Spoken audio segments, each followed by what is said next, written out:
একদিকে সকাল থেকে যখন আপনাদের দেখাচ্ছিলাম ব্রিগেড সমাবেশের ছবি, সেখানে প্রধান বক্তারা কি বক্তব্য রেখেছেন তা আপনাদের সামনে তুলে ধরেছি। পাশাপাশি আমরা জানি পৈলানে আজকে অভিষেক বন্দ্যোপাধ্যায় পৌঁছে গেছেন, তার সমাবেশে অভিষেক বন্দ্যোপাধ্যায় কি বার্তা দেন সেদিকে আমাদের নজর। টিএম ব্লকের সভাপতি বিপ্লব মণ্ডল সহ বিষ্ণুপুর 2 নম্বর ব্লকের সভাপতি নবকুমার বেতাল, শচী নস্কর, সোমাশ্রী বেতাল, জীবন বৈরাগী, আমাদের মধ্যে সবচেয়ে প্রবীণ ব্যক্তি যার লড়াই আমাদের কাছে অনুপ্রেরণা, তারাপদ ঘোষ সহ সুজাতা দাস, আফরোজ বিবি জেলা পরিষদ মেম্বার, বাবান গাজী, জ্ঞানানন্দ সামন্ত চিত্তকারার, ডায়মন্ড হারবার যাদবপুর জেলা তৃণমূল ট্রেড ইউনিয়নের সভাপতি সম্মানীয় শক্তি মণ্ডল, রয়েছেন মলি মণ্ডল গোম সহ স্নিগ্ধা মণ্ডল, শচী নস্কর থেকে শুরু করে লিপিকা সামন্ত, আব্দুল নঈম মিস্ত্রি, সাহেব আলী শেখ, লালটু শেখ, মধুশ্রী সরকার মণ্ডল, শুভেন্দু শেখর বিজলি, রয়েছেন মিঠুরানী সাহা, মিন্টু পল্লে, নকুলচন্দ্র মণ্ডল, তপন সর্দার, সফিউল ইসলাম মোল্লা, ঘনশ্যাম নন্দী, সুকুমার ঘোষ, মজনু শেখ, হাইবত আলী শেখ, বিমল দাস, মাখনলাল বৈরাগী, অর্পণ পুরকায়েত সহ আজারউদ্দিন মণ্ডল, নাসিরুদ্দিন মোল্লা, সুখচাঁদ পাঁজা, তপন মণ্ডল, সঞ্জিত গায়েন, অভিজিৎ মণ্ডল, বিকাশ জানা, অপর্ণা সরকার, অমিত প্রামাণিক, রণেন্দ্রনাথ ঘোষ, পার্থ কয়াল, রূপালী বিশ্বাস, আফতাবুদ্দিন মল্লিক, সরেশচন্দ্র মণ্ডল, সৌমেন মণ্ডল সহ মফিউদ্দিন শেখ, সুধাংশু কাঁড়ার, পবিত্র মণ্ডল এবং উজ্জ্বল মান্না। আমি সকলকে ধন্যবাদ কৃতজ্ঞতা জানাচ্ছি। অনেকক্ষণ আমরা আজকে এই সভা শুরু করেছি, প্রায় 2:30 থেকে আমাদের এই সভা শুরু হয়েছে, 2 ঘন্টা ইতিমধ্যেই অতিক্রান্ত হয়েছে এবং দীর্ঘক্ষণ ধরে আপনারা এসে সভাস্থলে উপস্থিত হয়েছেন। আজকের সভার সাথে অন্যান্য সভার একটা পার্থক্য রয়েছে, তার কারণ আমি মনে করি আজকের সভা শুধুমাত্র একটা রাজনৈতিক সভা নয়। দীর্ঘ 10 বছর ধরে আপনারা আমাকে সাংসদ করে ডায়মন্ড হারবারের লোকসভা কেন্দ্রের প্রতিনিধি করে দিল্লিতে লোকসভায় সংসদের সদস্য করে আমাকে পাঠিয়েছিলেন 2014 সালে। এখন আমরা 2024 সালে রয়েছি। 10 বছরের মধ্যে আমি আমার সামর্থ্য এখতিয়ার অনুযায়ী বিভিন্ন সময়ে বিভিন্নভাবে উন্নয়নমূলক কাজ মানুষের দোরগোড়ায় পৌঁছে দেওয়ার চেষ্টা করেছি।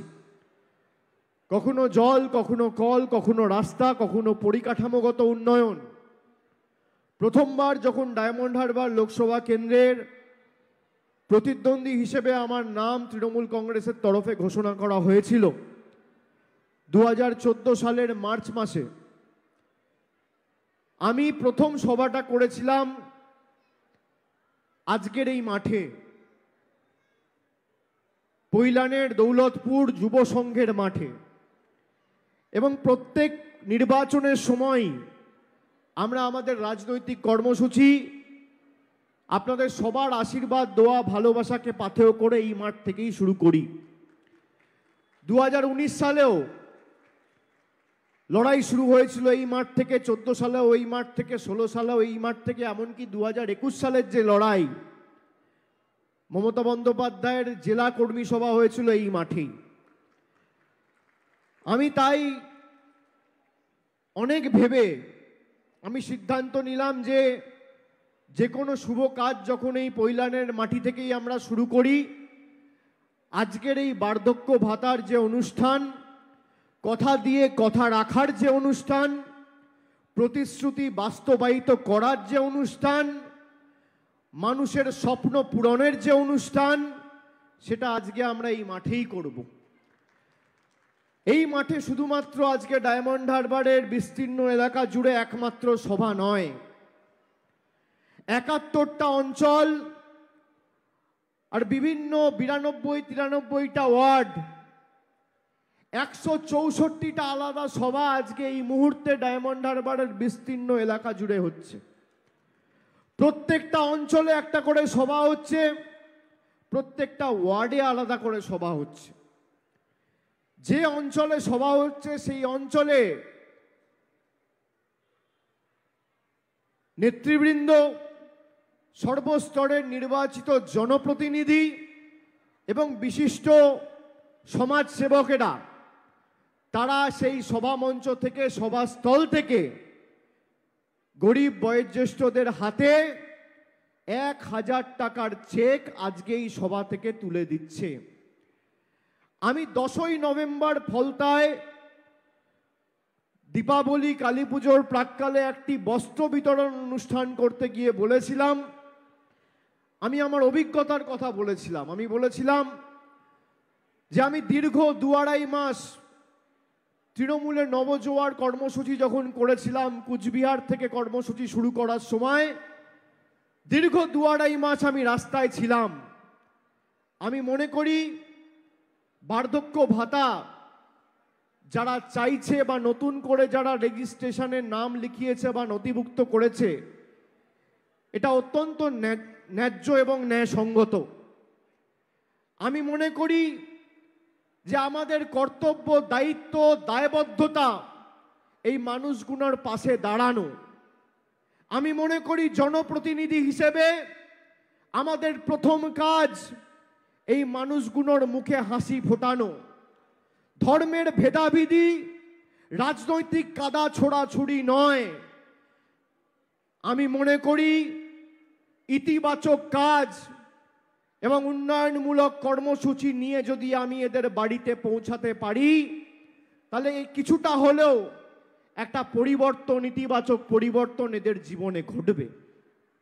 আমি কথা দিয়েছিলাম 10 নভেম্বরের সভা থেকে যে জানুয়ারি মাসের 1 তারিখ থেকে আমরা বার্ধক্য ভাতা অন্ততপক্ষে ডায়মন্ড হারবার লোকসভা থেকে চালু করব। আমার 2 মাস সময় লেগেছে।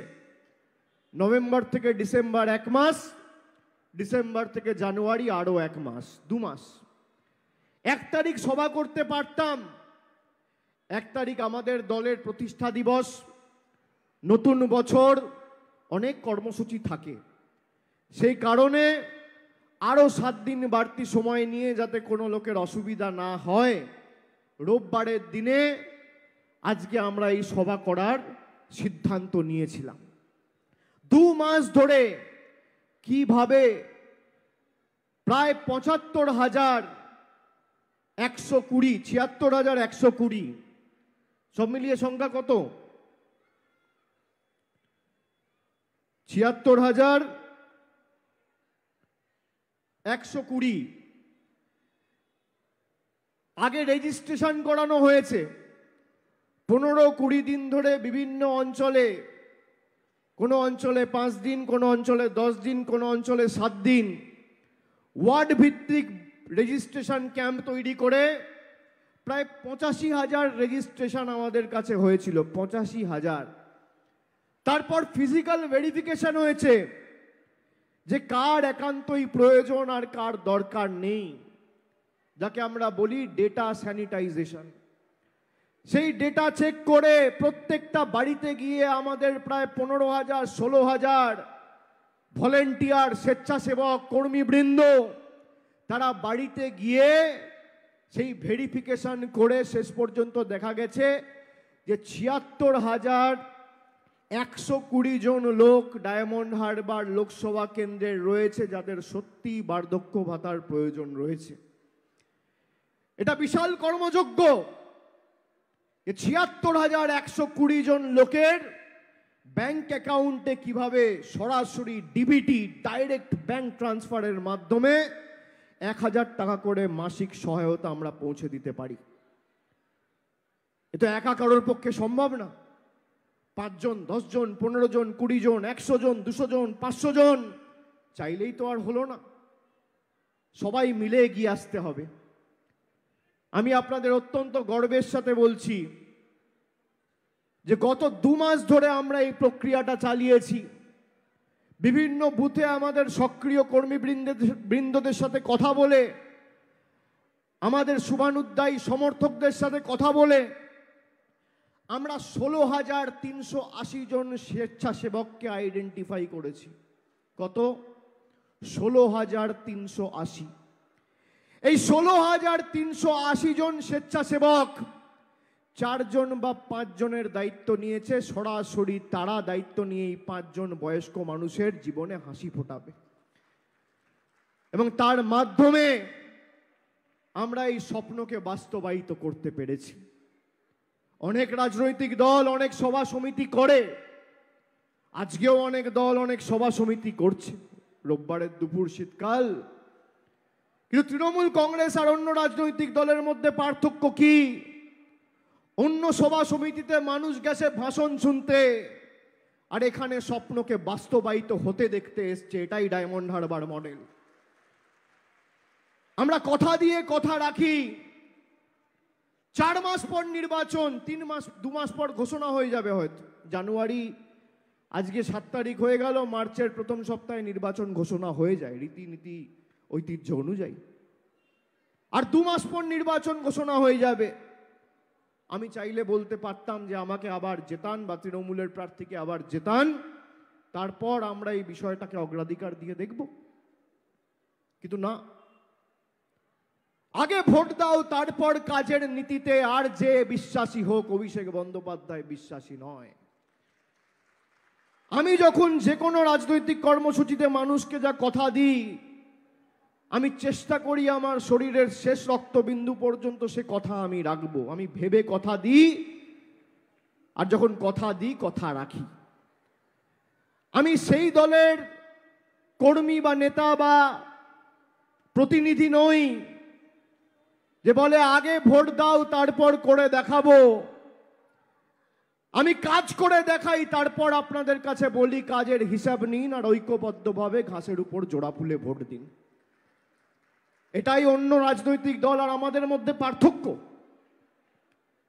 আর অনেকে ভাবছে একবার তো অভিষেক বন্দ্যোপাধ্যায় বার্ধক্য ভাতা দিল, পরের মাসে পাবো তো। ৭৬,১২০ জন যারা আজকে বার্ধক্য ভাতা পাচ্ছেন, আমি আজকে এই সভা থেকে আপনাদের কথা দিচ্ছি, আমি অত্যন্ত আশাবাদী যে অত্যন্ত শীঘ্রই আমাদের রাজ্যের মানবিক মামাটি মানুষ সরকার বার্ধক্য ভাতা চালু করবে। কেন্দ্র সরকারের উপর আমার আস্থা নেই, ভরসা নেই। যদি করে আমাদের মানবিক সরকারই করবে। কিন্তু যেহেতু আমি মানুষকে কথা দিয়েছিলাম, সেই কারণে আমি জানুয়ারির 7 তারিখের মধ্যে আপনাদের বার্ধক্য ভাতা পৌঁছে দিয়েছি। এই 16,380 জন প্রতিনিধি আমাদের সাথে সহযোগিতা করেছে বলে আজকে আমরা এই স্বপ্নের প্রকল্প শ্রদ্ধার্ঘ্যকে বাস্তবায়িত করতে পেরেছি। খালি ফুলের মালা দেওয়া, পায়ে হাত দিয়ে নমস্কার করা, ফোন করে প্রণাম নেবেন বলা শ্রদ্ধার্ঘ্য নয়। একটা গরিব মানুষ কোথায় রয়েছে, তার জীবন কিভাবে চলছে, তার দুমুঠো ভাত জুটলো কিনা, সেই খোঁজ যারা নেয় প্রকৃত শ্রদ্ধার্ঘ্য তারাই জ্ঞাপন করছে। আজকের এই সভামঞ্চ থেকে আমরা 100 জনকে চেক দিয়েছি। আজকে রবিবার, ব্যাংক বন্ধ। কাল সোমবার, তার পরের দিন মঙ্গলবার, তার পরের দিন বুধবার, 8 তারিখ, 9 তারিখ, 10 তারিখ, 8, 9, 10-এর মধ্যে ডাইরেক্ট ব্যাংক ট্রান্সফার আর আরটিজিএস এর মাধ্যমে 16,380 জন কর্মী সমর্থক ৭৫,১২০ জনের অ্যাকাউন্টে সরাসরি ১,০০০ টাকা করে বার্ধক্য ভাতা পৌঁছে দেবে। ভারতবর্ষের কারো রাজনৈতিক কোনো নেতার কোনো লোকসভা কেন্দ্রে, এমনকি প্রধানমন্ত্রীর লোকসভা কেন্দ্রেও করে দেখাতে পারে।